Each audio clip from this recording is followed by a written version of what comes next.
Most goalies answer questions about saves. .com now to the net, Hagman, save, rebound, save! Ilya Bryzgalov answered questions about the universe. He talked about bears, the solar system, why nothing on Earth actually matters. His personality is a little bit different. He's a funny guy. Philadelphia gave him $51 million and a spotlight he never wanted.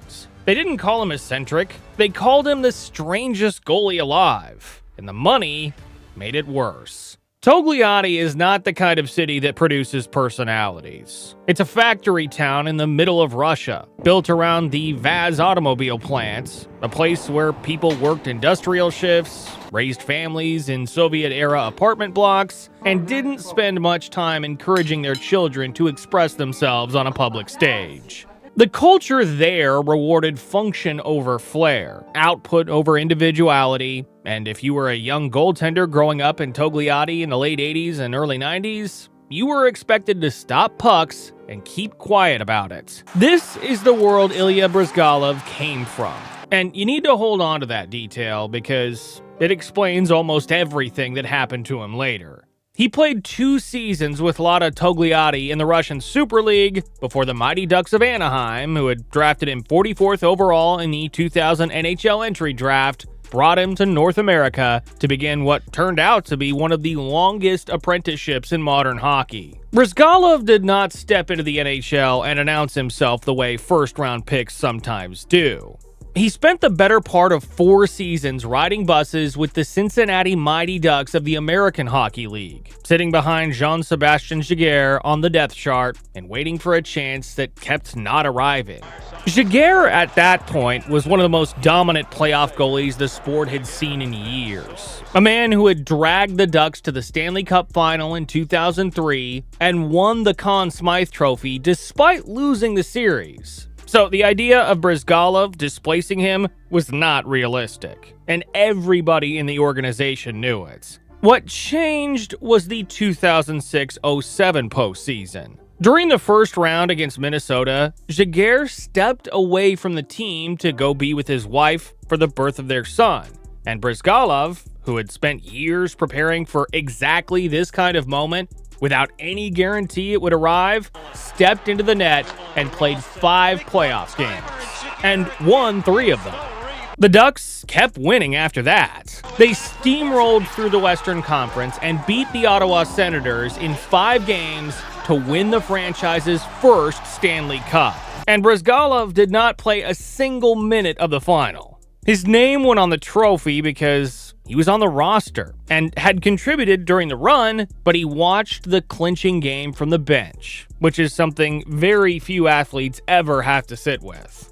The Ducks, meanwhile, had a young goaltender named Jonas Hiller emerging behind Giguère, and in November of 2007, they placed Bryzgalov on waivers. The Phoenix Coyotes claimed him the next day. At the time, Phoenix was a franchise that most casual hockey fans could not have located on a map. A desert outpost that played in front of half-empty buildings and generated almost no national attention. For Bryzgalov, it turned out to be exactly where he needed to be. Forget everything you think you know about Bryzgalov for a moment. Forget the quotes, the memes, the philosophical tangents about the universe. Before any of that existed in the public consciousness, there was a stretch of 4 seasons in Phoenix where Ilya Bryzgalov was quietly one of the best goaltenders on the planet. The numbers from the 2009-10 season alone should have made him a household name. He led the entire NHL with 42 wins that year, posted a .920 save percentage and a 2.29 goals against average, was named to the second-team All-Star squad, finished as the runner-up for the Vezina Trophy behind Buffalo's Ryan Miller, and landed in the top 5 of Hart Trophy voting as one of the most valuable players in the league. Those are not borderline numbers that you can talk yourself into. Those are elite numbers. The kind of season that gets a goaltender paid and puts his name permanently in the conversation about the best at his position. And Bryzgalov put them up in a market where the local news barely covered the team. The structural problem was that Phoenix was not a normal franchise during those years. After Canadian billionaire Jim Balsillie tried and failed to buy the Coyotes and relocate them to Hamilton, Ontario, the team went into bankruptcy, and the NHL itself stepped in to operate the franchise while it searched for a new buyer. There was no ownership group writing checks, no front office with real financial flexibility, and no path to keeping a goaltender who was about to become one of the most expensive free agents on the market. Bryzgalov had earned every dollar he was about to demand, and Phoenix simply couldn't be the franchise that paid him. He followed that dominant regular season with another strong year in 2010-11, winning 36 games with a .921 save percentage, but the playoffs told a different story. In the first round against Detroit, the Red Wings swept Phoenix in 4 straight games, and Bryzgalov's goals against average for the series ballooned to 4.36. It was a brutal ending to an otherwise stellar tenure, the kind of short postseason collapse that sticks to a goaltender's reputation whether it deserves to or not, and it would follow him to Philadelphia like a footnote nobody could stop reading. With Bryzgalov set to become an unrestricted free agent, the Coyotes traded his negotiating rights to the Philadelphia Flyers on June 7, 2011, in exchange for a third-round pick, a conditional pick, and a minor league forward named Matt Claxon.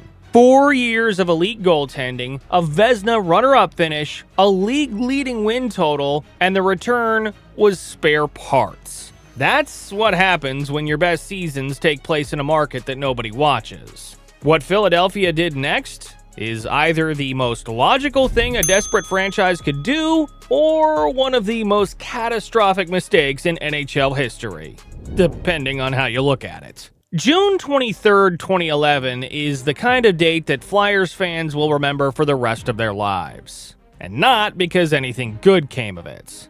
That morning, general manager Paul Holmgren traded leading goal scorer Jeff Carter to the Columbus Blue Jackets for Jake Voracek and 2 draft picks, one of which became Sean Couturier. Less than an hour later, he sent team captain Mike Richards to the Los Angeles Kings for Wayne Simmons, Braden Shen, and a second-round pick. And then, after gutting the core of his roster in back-to-back trades, Holmgren announced the reason for all of it: a 9-year, $51 million contract for Ilya Bryzgalov. I think it's a good deal. 51 over 9 is the number that seems to be out there. The first-year salary was $10 million, which at the time made Bryzgalov the highest-paid player in the entire National Hockey League. Not just among goaltenders, the highest-paid player in the league, full stop. Philadelphia had spent years cycling through stopgap solutions in net. From Robert Esche to Antero Niittymaki to Brian Boucher to Michael Leighton. And the franchise was so desperate to end the goaltending instability that it traded 2 of its best forwards and committed more than half a decade's worth of cap space to a goaltender who had never played a meaningful game in a major market. The first season was not a disaster. Bryzgalov went 33, 16, and 7 with a 2.48 goals against average and a .909 save percentage in 59 games, which in most cities would have been considered a solid year from a starting goaltender. But Philadelphia is not most cities, and .909 is not what $51 million is supposed to buy. And the fan base that had watched Richards and Carter leave town to make room for this contract was not interested in hearing that the numbers were adequate. Then HBO showed up. The network's 24/7 documentary series followed the Flyers and the New York Rangers in the weeks leading up to the 2012 Winter Classic, and Bryzgalov, who had spent his entire career in small markets where cameras rarely lingered, suddenly became the most compelling character on the show for reasons that had nothing to do with hockey. He talked solar system was so humongous big, right? He talked about bears in the forest. He compared his Siberian husky to a hot blonde girl. And in a 2006 post-game interview from his Anaheim days, in which he told a reporter, "It's only a game. Why you have to be mad?" in response to a question about Chris Pronger, resurfaced everywhere and became one of the most recognizable memes in sports history. For 1 week, Bryzgalov was the most talked about athlete in North America. And not a single word of the conversation was about saves or wins or goals against averages. The personality that nobody had noticed in Phoenix was suddenly the only thing anyone could see, and the franchise that had paid him to be a stabilizing presence was watching him become a sideshow. The Winter Classic itself delivered the most public indictment possible. Head coach Peter Laviolette chose 23-year-old backup Sergei Bobrovsky to start the biggest regular season game on the NHL calendar, benching the $51 million goaltender for a national audience.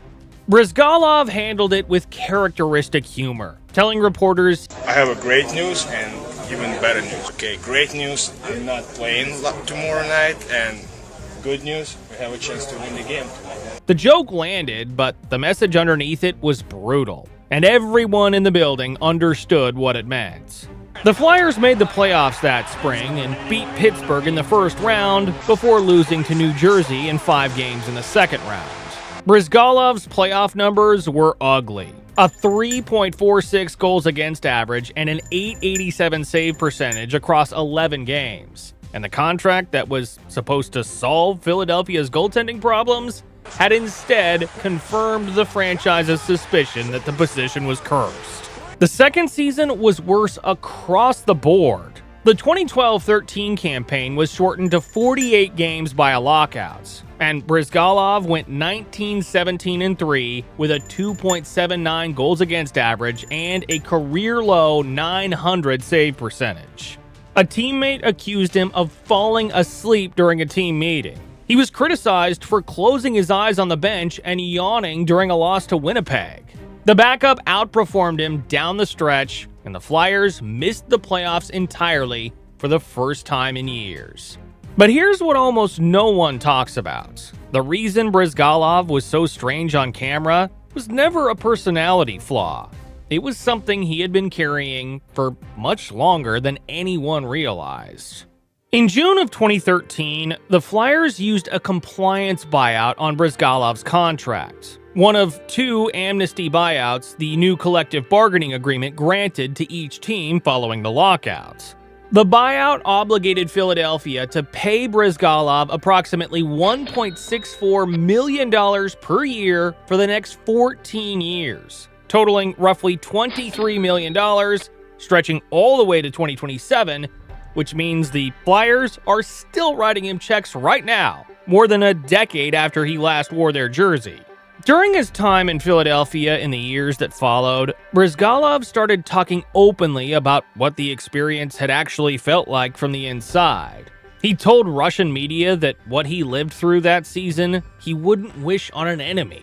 He admitted publicly that leaving Phoenix for the money and the pressure of a hockey-mad city had overwhelmed him, that he felt lost in the woods during the early months of his first season, and that the philosophical musings the camera had captured were not the ramblings of an eccentric mind, but the coping mechanism of a person trying to manage enormous anxiety by reminding himself that hockey, in the grand scheme of the universe, was a small thing.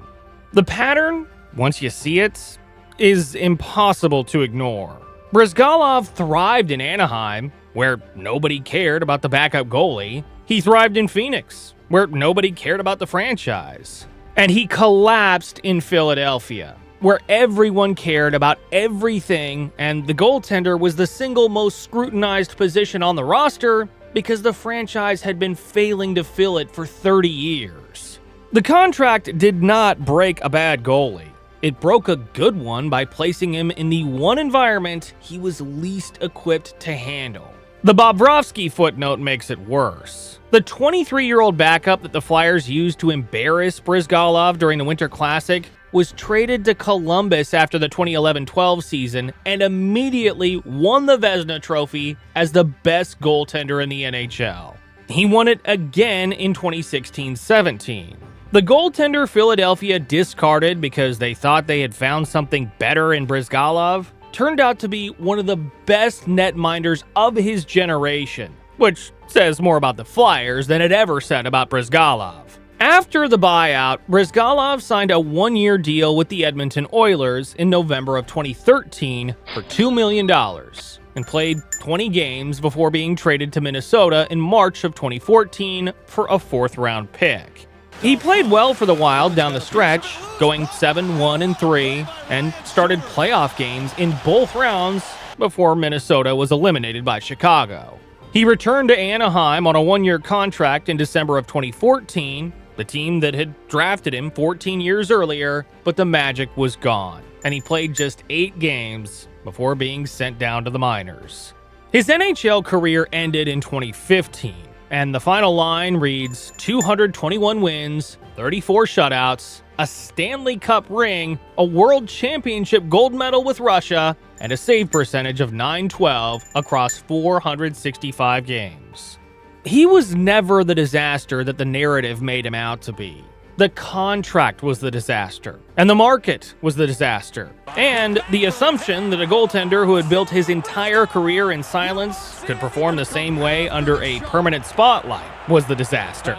Bryzgalov was exactly who he had always been. Philadelphia just refused to believe it. This isn't a story about a weird goalie. It's a story about what happens when a franchise pays for a version of a player that only existed because of the system around him, and then acts surprised when the system changes. Bryzgalov was elite in the desert because the desert let him be elite, and no amount of money was ever going to recreate that in Philadelphia. The closing question is the one the NHL has never bothered to answer. How many careers were quietly misread because the player's value was invisible in a small market and catastrophically overpriced in a big one? The Healthy Scratch membership is how you stay ahead of stories like this. Link below, early access, and a free ebook. And the next video is a story you do not want to miss. Subscribe.